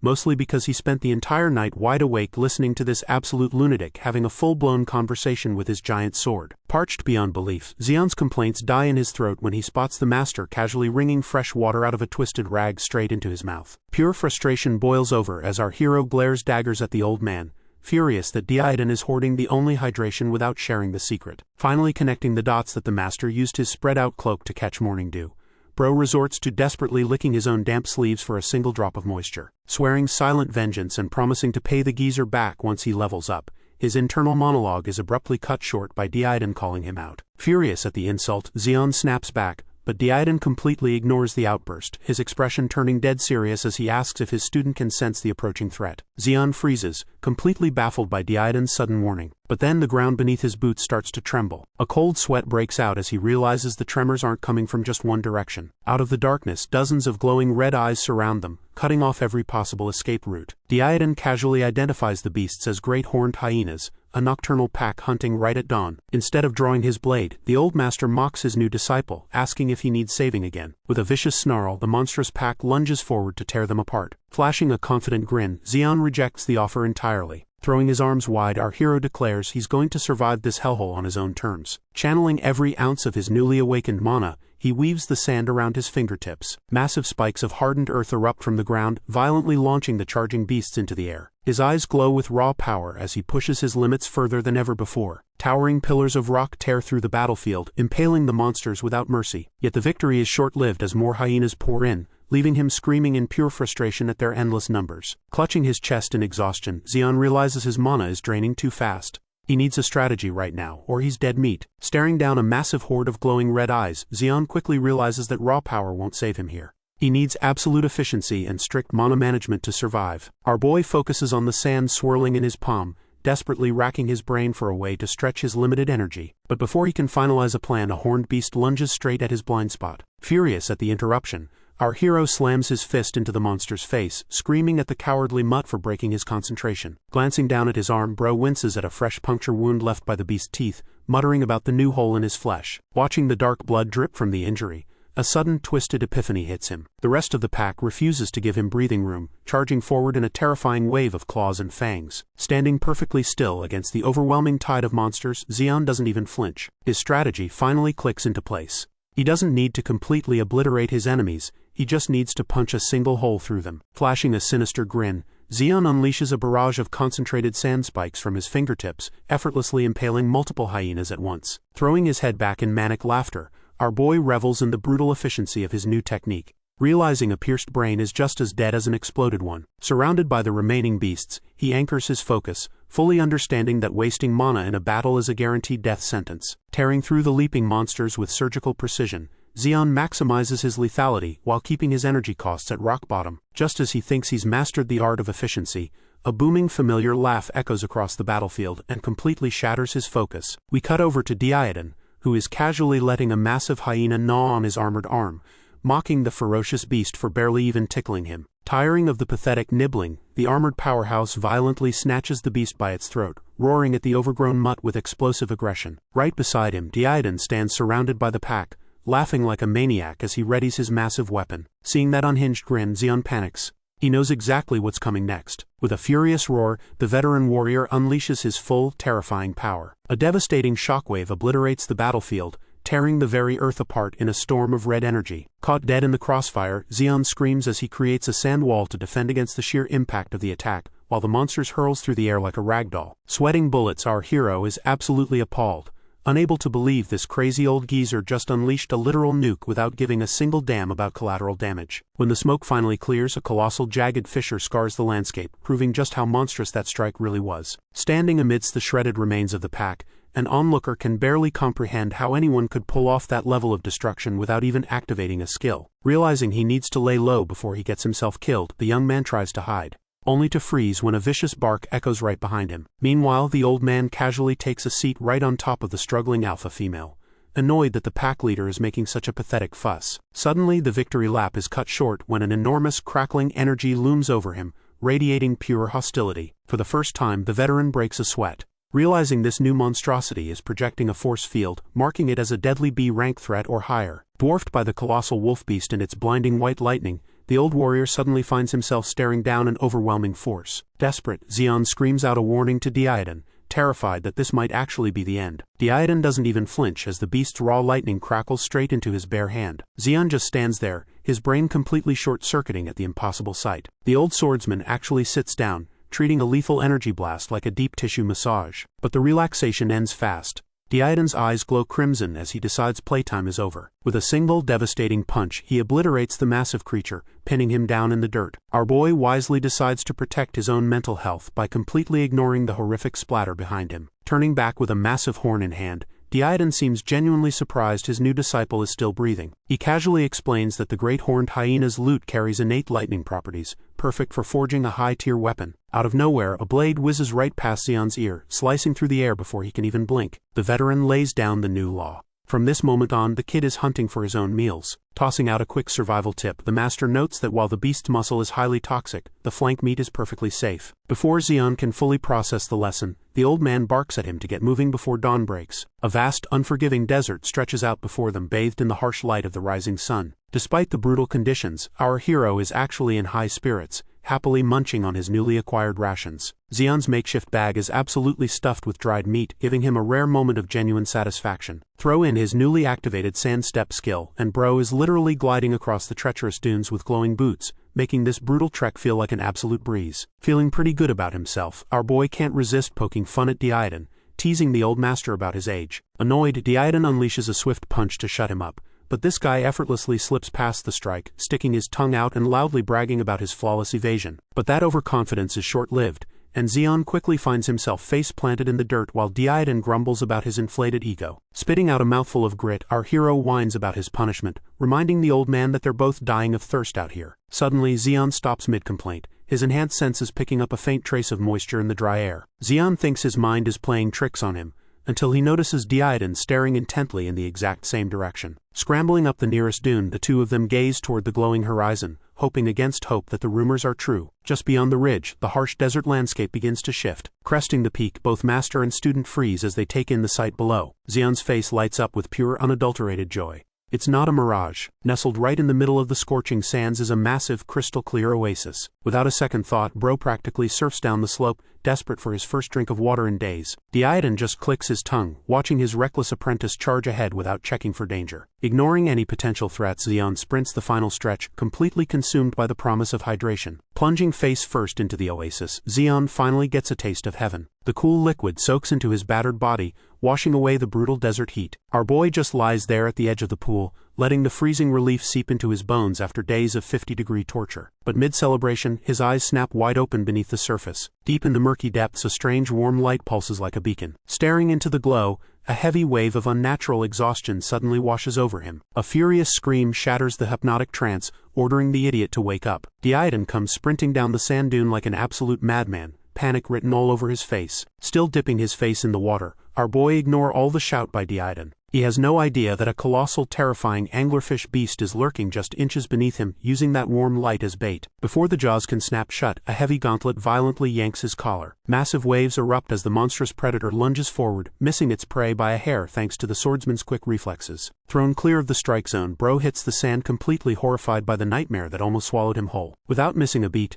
Diodan launches himself straight at the towering beast, drawing his massive blade midair. Diodan locks both hands tightly around the hilt, ready to carve this oversized fish into pieces. Diodan unleashes a devastating strike, obliterating the illusion and the beast in one fell swoop. Completely drenched, Zeon can only stare in absolute awe at the sheer scale of the swordsman's power. As the dust settles and a rainbow arcs through the artificial rain, the terrifying truth of the oasis is laid bare. The old master casually explains that the creature is a sand maw, a predator that uses a mirage to lure unsuspecting prey straight into its jaws. But the impromptu lesson takes a sudden dark turn as Diodan glares down at his student. Without warning, he delivers a brutal right hook, sending our boy crashing into the dirt. Holding his bruised cheek, Zeon is forced to endure a blistering lecture about forgetting his training. The swordsman makes it painfully clear. Relying on a tiny bit of adaptability in this hellscape is a guaranteed death sentence. Thoroughly chastised, the kid lowers his head in submission, prompting a heavy, exhausted sigh from his mentor. Turning away from the pathetic display, Diodan orders Zeon to get to work and skin the massive carcass. He details how a C-rank sand maw's belly is incredibly soft and elastic,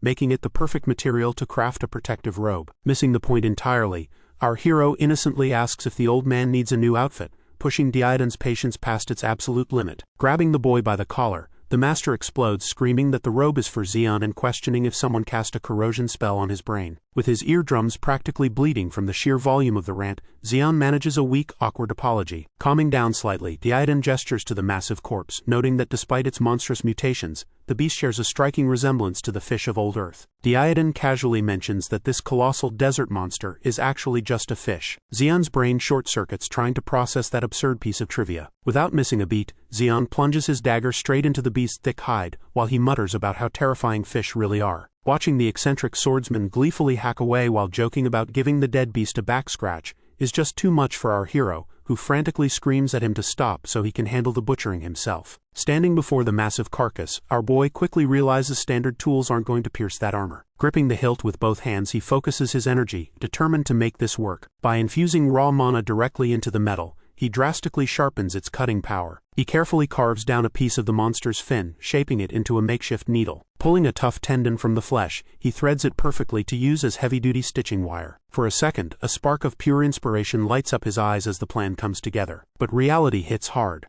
His first attempt is an absolute disaster, leaving Diodan highly amused by the ruined garbage. Refusing to give up, Xion grinds his teeth and dives right back into the pile of materials for another try. Hours pass under the bleak, cloudy sky of the dungeon. Finally, after relentless trial and error, our hero hoists up a perfectly stitched heavy-duty dark cloak. Xion proudly admires his handiwork, joking about opening his own boutique. Completely oblivious to the massive, dripping chunk of flesh Diodan is hauling over. Startled by a sudden bark from the old man, Bro practically jumps out of his skin, fiercely clutching his prize creation and screaming that he won't let anyone take it. The eccentric swordsman shoves a massive, dripping chunk of flesh toward our hero, ordering him to eat it without question. Disgust washes over Xion's face as Diodan explains that this grotesque mass is a sandworm gallbladder, a rare medicine that must be consumed entirely. Flashing a menacing smile and a quick throat-slitting gesture, the old master gives him a simple ultimatum: eat the entire thing or die right here. Grumbling internally, our boy begrudgingly reaches out to take the heavy, foul-smelling organ from his terrifying mentor. A heavy gulp echoes in the quiet cavern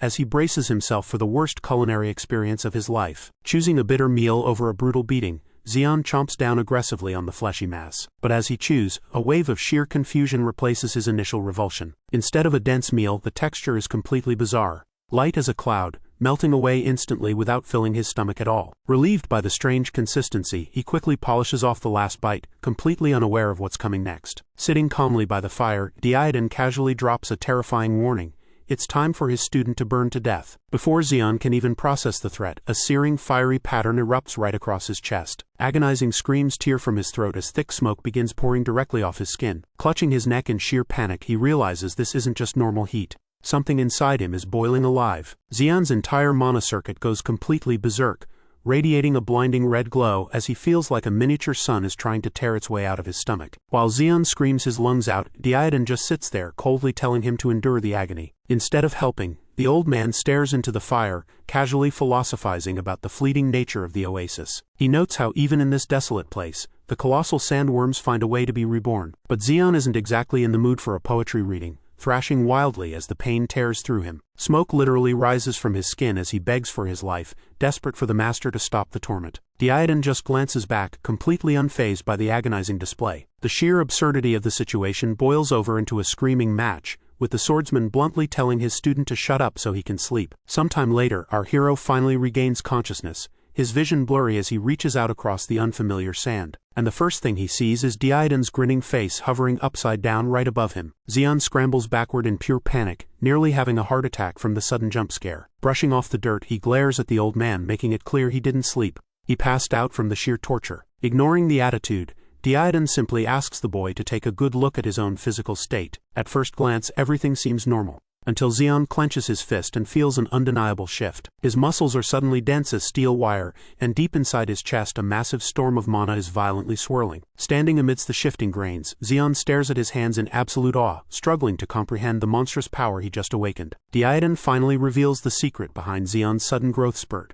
It was all thanks to the sandworm's gallbladder. Tossing a piece into his mouth, the swordsman explains that this rare medicine grants the power to endure the harsh desert sun, making it as valuable as a pure mana stone. Xion's jaw drops in pure disbelief, completely stunned that his new master would just hand over something so incredibly priceless. But Diodan quickly shuts down any sentimental thoughts, bluntly stating he only shared the loot because he refuses to drag around dead weight. Embracing his new role with comical enthusiasm, our boy promises to be reliable, while his master simply orders him to sit down and finish eating the colossal beast. 4 days pass under the scorching desert sun as the duo camps out by the massive carcass. Staring up at the picked clean skeleton, Diodan notes with satisfaction that the monster provided way more sustenance than he initially expected. With their bellies full and their supplies sorted, the white-haired warrior signals that it's time to hit the road once again. Fired up and ready for whatever comes next, Zeon eagerly falls into step right behind him. The wasteland wastes no time testing their resolve, whipping up a massive sandstorm to block their path. Trudging through the howling winds, our hero casually munches on some leftover jerky, completely unbothered by the harsh conditions. He realizes that thanks to his newly awakened sand manipulation ability, the abrasive gale just feels like a refreshing summer breeze against his skin. Meanwhile, Bro can't help but stare as Diodan plows through the monstrous storm like an absolute machine, refusing to take even a single second to rest. Baffled by the dead silence, this guy starts to wonder if his eccentric new master is going through menopause or something, considering the old man hasn't uttered a single syllable in days. Dragging his feet after 2 grueling weeks of non-stop marching, our hero is seriously starting to doubt if Diodan actually has a destination in mind or if they're just wandering blind. Right as Bro starts screaming that the crazy old man definitely got them lost, a colossal red-eyed insectoid violently erupts from the sand right behind him. Without even turning around, our boy casually flicks a finger and swats the screeching beast away with his sandblast. The brutal journey is clearly taking its toll, leaving him hacking and utterly exhausted as he trudges forward. But his complaints are cut short when something shifts in his periphery. That giant ant from earlier refuses to stay down, its cracked carapace clicking aggressively as Zeon notes its annoying durability. A glowing sensory grid expands beneath his boots, confirming that a peaceful detour is completely off the table. Through his newly awakened mana perception, the terrifying reality sets in. He is completely boxed in by an entire swarm of these monsters. Unfazed by the overwhelming odds, our boy drops into a low stance with one hand pressed to the dirt, his eyes flashing a fierce yellow as swirling sand answers his taunt for the swarm to hurry up and attack. Knowing Diodan will probably kill him if he falls behind, he stomps his hand down to draw the creatures out. The monstrous swarm immediately takes the bait, closing the circle with deafening screeches and snapping mandibles. Bro doesn't even flinch, gathering the sand into his palms and unleashes Sandblaster. A colossal geyser of pressurized grit erupts from the ground, instantly obliterating the ambushers in a devastating upward blast. When the dust settles, Zeon casually brushes off his coat, noting that a desert environment is basically an unlimited arsenal for his abilities. His moment of triumph vanishes the second he looks up and spots his so-called master sprinting away into the distance, leaving him completely behind. As Zeon screams insults at the retreating Diodan, the ominous clicking of surviving mandibles reminds him this battle hasn't finished yet. Sliding down a massive dune, Zeon quickly backtracks on his previous complaints. But mid-apology, the system pings. His newly awakened mana detection flares within a 10-meter radius. Ever since surviving the Crimson Drake, our boy has kept his senses dialed to the absolute max. Yet the signature creeping up on him right now doesn't feel like a normal monster. A colossal, terrifying presence looms over the desert, radiating pure dread instead of standard magic. In a flash, the dunes erupt as a monstrous swarm of giant black ants breaches the surface. Scrambling backward, Zeon is completely baffled by the sheer size of this subterranean army. Panic sets in, and he immediately screams out for Diodan to step in. The eccentric swordsman just sits there on a distant rock, completely unbothered by the chaos. Gritting his teeth, our hero realizes he can't keep crying out for a savior every time things get rough. Connecting the dots, he figures the old man definitely sensed this swarm, meaning this is a deliberate, twisted training exercise. A crazed, confident smirk spreads across his face as he declares that a bug is still just a bug no matter the numbers. Without hesitation, he launches himself straight into the heart of the swarm. Adrenaline pumping, Bro charges forward, ready to test his limits. Before Zeon can even land a strike, a massive ant intercepts his path, catching him completely off guard. Zeon instantly regrets his confidence as he's sent tumbling backward over one of the massive beasts. Upside down and flailing, our boy screams at the swarm for ganging up on him like cowards. But his complaints fall on deaf ears as he plummets straight into a sea of clicking mandibles. A massive explosion of sand and light erupts from the impact zone. Dust chokes the cavern while the terrifying sound of countless crawling legs echoes through the dark. Using his sand manipulation, Zeon launches himself skyward on a floating slab of rock. Looking down, the sheer scale of the nightmare hits him. The entire desert is crawling with them. Gritting his teeth, our hero formulates a desperate plan to gain altitude, banking on the fact that ants can't fly. Before he can even finish the thought, a brutal impact cuts him off. One of the giant insects leaps with terrifying leg strength, intercepting him mid-air. Shock drains the color from his face as he realizes his aerial escape route is completely useless. Screeching aggressively, the monstrous beast slams into him with full force. Knocked off his makeshift platform, Bro is sent plummeting back down into the abyss. He takes a devastating blow on the way down, blood splattering as the impact shatters his defenses. Crashing into the dirt, Zeon coughs up blood, completely surrounded by an endless horde of monsters with nowhere left to run. Zeon freezes, his blood-stained face tilting upward as a massive presence registers. Diodan sits there like an immovable mountain, watching our boy with crossed arms. A manic, blood-soaked grin stretches across Zeon's face. With a monstrous ant looming right behind him, Our hero vows to show the old man exactly how he plans to survive. The swordsman doesn't flinch as the earth erupts around him, clearly amused by the kid's sheer audacity. He knows Zeon's sand manipulation is a rare gift in this ruined world, one that could easily buy a comfortable life. But Diodan sees the trap in that comfort. A dead end for true potential. Looking out over the desolate landscape, the old man despises the modern system, believing true awakened must forge their own skills. To him, the current academies are nothing more than factories churning out standardized weak-willed clones. Seating calmly, Diodan recalls the day he can't forget in his whole life. Exactly a century ago, the world as they knew it was completely obliterated by an apocalyptic tragedy. In that horrific vision, he watches helplessly as countless innocent lives are snuffed out in the flames. Absolute devastation spared no one, taking his colleagues, his friends, and his entire family. Heartbreak echoes through his words as he recalls reaching out for his daughter, utterly powerless to save her. Snapping back to the present, Diodan looks at Zeon, a kid who refuses to be helpless, standing defiant against a swarm of monsters. Diodan's philosophy is simple. Push past the limits of mortality and true power will follow. The eccentric swordsman watches with a feral grin, waiting to see the results of this brutal trial. And our boy is rising to the occasion, summoning a massive vortex of sand that threatens to swallow the entire battlefield. A manic energy takes over Zeon's face as he taunts the swarm, fully embracing the chaos. Unfazed by the display, the insectoid monsters continue their relentless advance. Compressing the desert around him,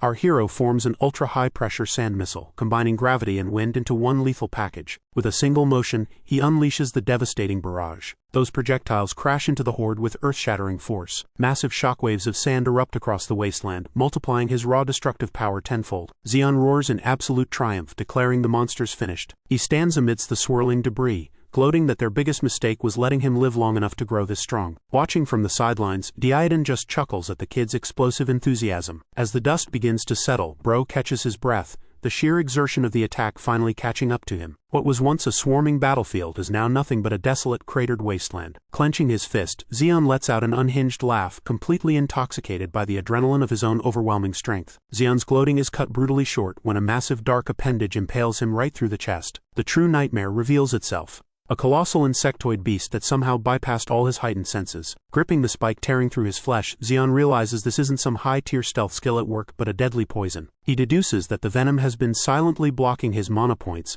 leaving him completely vulnerable. Furious at being outplayed by a mindless beast, he screams in absolute defiance despite the fatal wound. Unfazed by his outburst, the monster unleashes a blinding flurry of spiked strikes. In a fraction of a second, the fight is over, and a cold wave of defeat washes over him. When he finally regains consciousness, he finds himself dumped face down in the pitch-black depths of the ant's nest. Bleeding and helpless, he can only watch as a pale, grotesque larva slowly slithers toward him. Worse still, dozens of the ravenous grubs emerge from the shadows, drawn by the scent of fresh meat. Before he can even twitch a muscle, the first larva sinks its mandibles deep into his exposed arm. Hungry jaws begin to tear away his flesh, feeding on him piece by agonizing piece. Completely paralyzed by the venom, he is forced to endure the horrific reality of being eaten alive. Tears of blood stream down his face as the last shred of hope leaves his body. Staring blankly into the dark, Zeon waits for the end, wondering if his life is about to flash before his eyes. Those grotesque giant larvae inch closer, their sickening screeches echoing through the dark as they prepare to feast on our boy. Suddenly, a fist slams into the dirt, crushing one of the grubs instantly. The sickening crunch alerts the adult ants, their glowing red eyes locking onto the disturbance. Surrounded by larvae, Zeon forces his paralyzed body upward, cursing his rotten luck. Fueled by pure, unadulterated rage at his miserable life, our hero refuses to let this be his end. As he screams at the monstrous swarm, the mysterious geometric markings on his arm ignite with blinding light. A colossal shockwave of sand started to gather, violently blasting the larva away. Even the massive adult ants stagger back, completely caught off guard by the sudden eruption. That sheer kinetic force tosses the giant insects through the air like absolute ragdolls. Jagged chunks of the cavern floor are ripped upward, tearing the environment to shreds. As the swirling dust clears, our boy stands dead center in a massive smoking crater, completely unfazed by the apocalyptic devastation around him. Staring at his trembling hands, he realizes the impossible. His rank just jumped, his stigma is gone, and his core is overflowing with boundless mana. Two brilliant lines now pulse across his skin, leaving him wondering if his very biology just evolved. This isn't just a minor upgrade. The raw power coursing through his veins makes his old F-rank self look like a joke. But even with this monstrous new strength, a chilling realization suddenly hits Zeon. Zeon freezes in his tracks, staring up at the colossal beast without a single scratch on its rocky shell. Before our hero can even process the impossible defense, the monster lunges forward and sends him skidding across the dirt. Gritting his teeth, our boy barely dodges the attack and unleashed a barrage of sand missile, realizing this creature's raw strength is completely off the charts. This thing's impenetrable armor absorbs every impact like it's absolutely nothing. Dropping to his hands and knees, Xian is completely overwhelmed by the sheer durability of his opponent. Frustration boils over as he digs his fingers into the soil, knowing his current tactics are completely useless. Staring down the looming threat, Bro accepts a grim reality. Striking this beast is just a waste of energy. Refusing to give up, he reaches out, desperately trying to formulate a strategy to bypass the unbreakable defense. A wild idea sparks in his mind. If he can't shatter or pierce the rocky shell, he'll just have to rip it apart by force. Suddenly the sand around him surrounds the monster from every direction. His eye glows with feral intensity as he applies every ounce of his monstrous strength, determined to twist the armor right off its body. Thrashing wildly, the giant insect screeches in agony as the brutal twisting force begins to take its toll. A blinding flash of light erupts from between the creature's mandibles as it supposedly forms a powerful attack in his defense. This attack was not some kind of a power attack, it's a type of a sound attack. Caught in the deafening blast, our boy goes completely feral, baring jagged teeth as he unleashes a monstrous madman's roar to fight sound with sound. Blood streams down from his ear as he notices it's a high-frequency sound wave. Shockwave of attack erupts across the battlefield as the monster increases the power. Gritting his teeth, our hero realizes the beast was holding back a deadly trump card this entire time. But instead of backing down, he glares right back, fully prepared to meet the creature's ultimate attack head-on. The clash devolves into a chaotic blur of motion,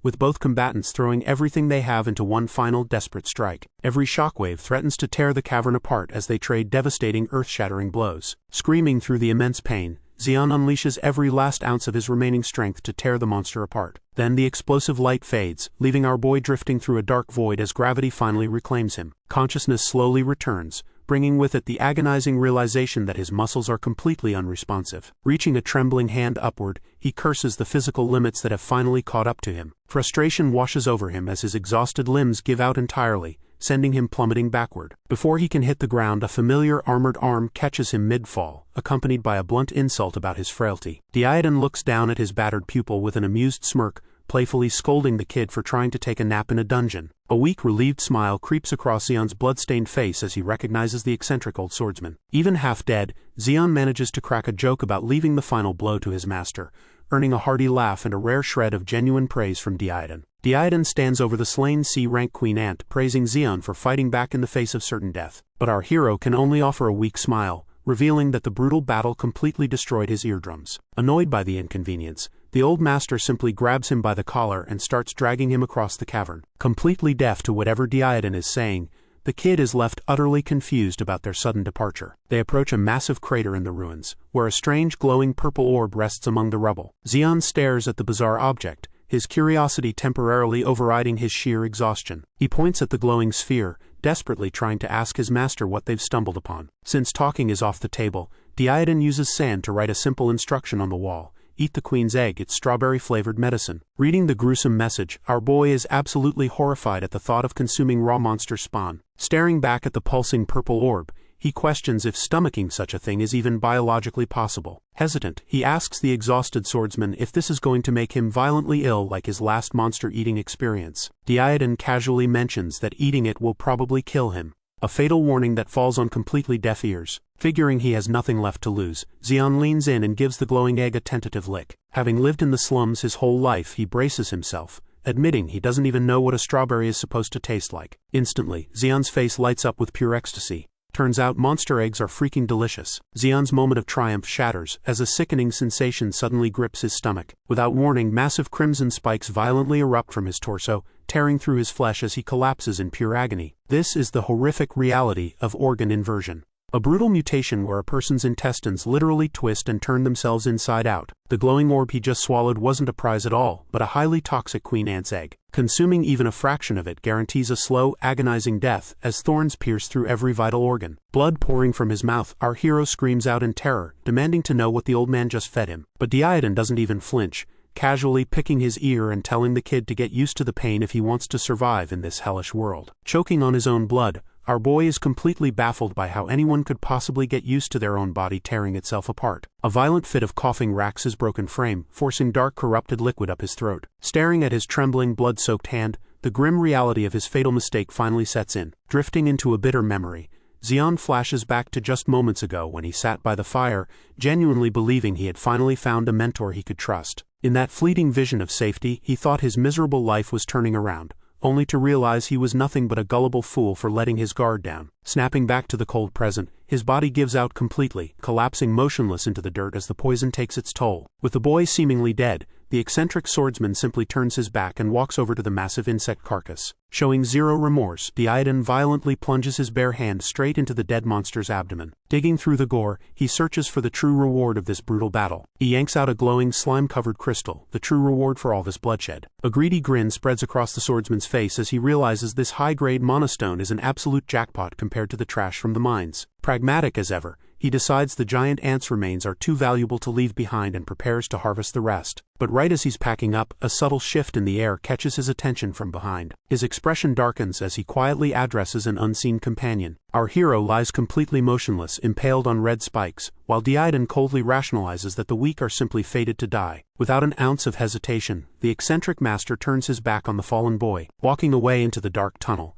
Diodan mutters that they are running out of time, seemingly leaving Xion to his grim fate. The world blurs back into focus as Xion's consciousness slowly returns, his mind struggling to comprehend how he's even still breathing. Suddenly, Diodan's grinning face fills his vision, mercilessly mocking the battered kid for taking a dirt nap. An explosive shockwave of dust and debris violently interrupts the one-sided conversation. Standing amidst the settling cloud, the veteran swordsman looks thoroughly annoyed that his dramatic moment was ruined. Xion fires back a sarcastic remark, catching the older man completely off guard. Refusing to stay down, Xion unleashes a vicious barrage of glowing projectiles straight at his so-called savior. Diodan doesn't even flinch as the barrage flies right past him, casually telling Xion to knock it off. But the young awakened isn't listening, his voice trembling with rage as he demands an explanation. Another massive sand attack erupts as he screams out, asking why his mentor just tried to murder him. Raw fury completely takes over, tearing through the cavern with pure destructive force. With his eyes glowing a blinding white, our boy declares that he will never forgive this betrayal. He unleashes everything he has left, bringing the very ceiling of the dungeon crashing down. Tons of jagged stone plummet toward the ground in a desperate earth-shattering strike. And with the absolute full force, Xion delivered a devastating strike. Gasping for air, Bro struggles to stay on his feet, completely drained from the massive output of mana. Our hero tries to press the issue again,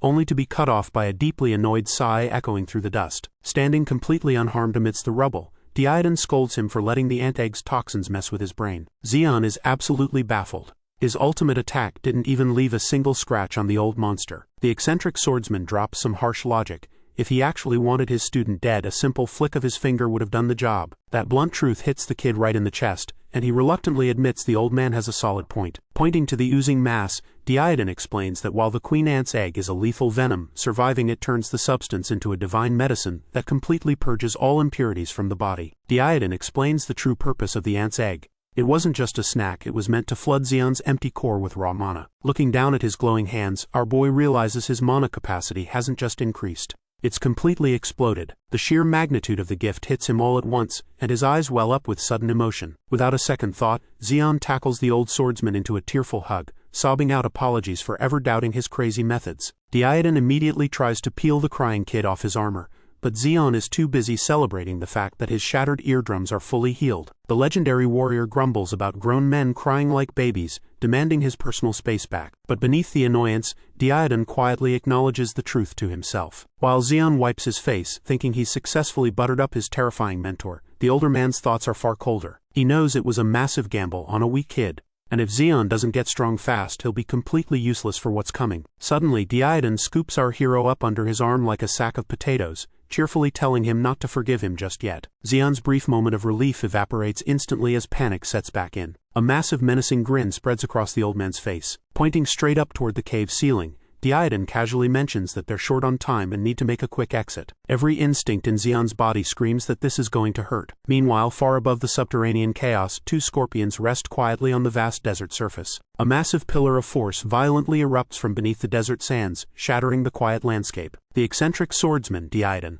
launches himself through the sky with a maniacal laugh, carrying a terrified Xion like a sack of potatoes while our boy screams for a normal mode of transport. Grinning from ear to ear, the old man bluntly reminds his new apprentice that this extreme rush is the price for sleeping 4 days straight. Mid-taunt, the seasoned warrior's expression shifts as something massive catches his eye on the horizon. Drained and dangling in mid-air, Xion mutters that absolutely nothing could possibly shock him at this point. But the universe immediately proves him wrong as his eyes widen in pure, unadulterated disbelief. Dwarfing the two flying figures, a colossal stone-shelled turtle slowly lumbers across the barren wasteland. Impressed by the sheer scale of the magic beast, Zeon noting that it's at least 30 kilometers away and still looks like a moving mountain. Touching down on the dunes, the veteran identifies the towering behemoth as the mobile fortress, Archelon. Breaking down the lore, he explains that while it's technically a rank B monster, its impenetrable shell rivals rank A defenses, making it the perfect tame transport for those bold enough to modify it. Our hero is completely baffled, struggling to wrap his head around the fact that actual humans ride this walking natural disaster. Staring up at the impossible creature, the young man realizes just how small he truly is in this vast, unforgiving world. With his arms crossed, Diodan delivers a sobering reality check.